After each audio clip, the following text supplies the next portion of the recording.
So, నేను ఇంతకుముందు అంటే నిన్న ఆ ఛానెల్‌లో ఒక వీడియో చేశానండి. సో, దాన్ని బేస్ చేసుకొని స్టూడెంట్సు చాలా చాలా డౌట్‌లు అడుగుతా ఉన్నారు.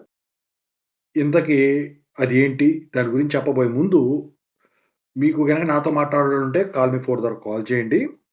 ఇక ఈ ఛానెల్ సబ్స్క్రైబ్ చేసుకోండి. టెలిగ్రామ్‌లో జాయిన్ అవ్వండి. ఇక టాపిక్‌లో వెళితే ఏంటంటే, సార్ ఇప్పుడు చదువుతా ఉన్నప్పుడు థర్డ్ ఇయర్ ఎగ్జామ్స్ అయిపోయినాయి. ఫైనల్ ఇయర్ ఇప్పుడు 3-2 వచ్చేసాము. ఫైనల్ ఇయర్‌కి ఫైనల్ ఇయర్ 4-1 అయిపోతున్నాయి. 4-2కొచ్చేస్తాము. అలాగే సెకండ్ ఇయర్ అయిపోతుంది. 2-1, 2-2కొచ్చేస్తాము. అలాగే ఫస్ట్ ఇయర్ గూడా.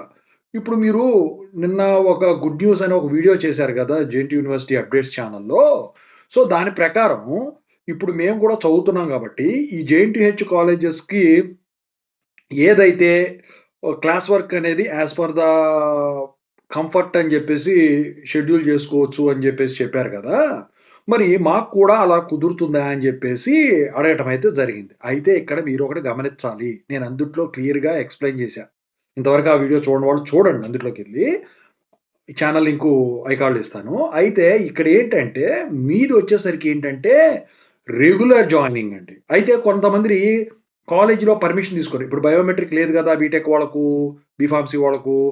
సో, ఇప్పుడు కొంతమంది పర్మిషన్ తీసుకొని అటెండెన్స్ కింద పెట్టుకొని చేతకానోళ్ళు పాపం పని చేసుకొని డబ్బులు తెచ్చుకునే వాళ్ళుంటారే, వాళ్ళు పోయి మిడ్ ఎగ్జామ్స్ అప్పుడు రాసుకుంటా ఉంటారు.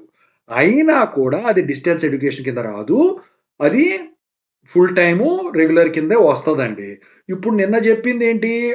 ఆ టైప్‌లో జాయిన్ అయ్యేవాళ్ళు ఏదైతే ఉందో నిన్న జెప్పిన ఆ వీడియోలో చెప్పిన దాని ప్రకారం, సో, వాళ్ళకి మాత్రమే ఆ రూల్స్ అండ్ రెగ్యులేషన్స్ అంటే ఇప్పుడు జేఎన్‌టీహెచ్ అఫిలియేటెడ్ కాలేజెస్ ఏవైతే ఉన్నాయో, వాళ్ళ క్లాస్ వర్కు అనేది వాళ్ళ కంఫర్ట్ ప్రకారం ఈ స్టూడెంట్స్‌కి కండక్ట్ చేసుకోవడానికి ఏఐసీటీ పర్మిషన్ ఇచ్చింది వాళ్ళకు. మరి మీకొచ్చేసరికి రెగ్యులర్ గదా! మీకు గూడా అలా చేస్తే, ఇక మీరు వచ్చేసరికి అది ఎవరు జాయిన్ అవుతారు? అందరూ గూడా దీనికే వస్తారు. దీనికి ఎక్కువ డిమాండ్ ఉంటది గాబట్టి. ఓకేనా? సో, ఇప్పుడు వచ్చేసరికేంటంటే, రూ. 500 ఫోనుకి, రూ. 10,000 ఫోనుకి ఫీచర్స్‌లో ఎంత తేడా ఉంటుందో, సో, ఇప్పుడు మీరు చదివే రెగ్యులర్ ఫుల్ టైమ్ చదువుకి, అక్కడ నిన్న చెప్పుకున్న విధానానికి అంత తేడా ఉంటదనమాట. ఓకేనా? సో, మీకు ఇది ఉండదండి. ఈ schedule as per the college అనేది ఉండదు. సో, మీకు యథావిధిగానే నడుస్తాయి. చాలా మంది అడుగుతా ఉన్నారు. అందుకే ఈ వీడియో చేయడం జరిగింది.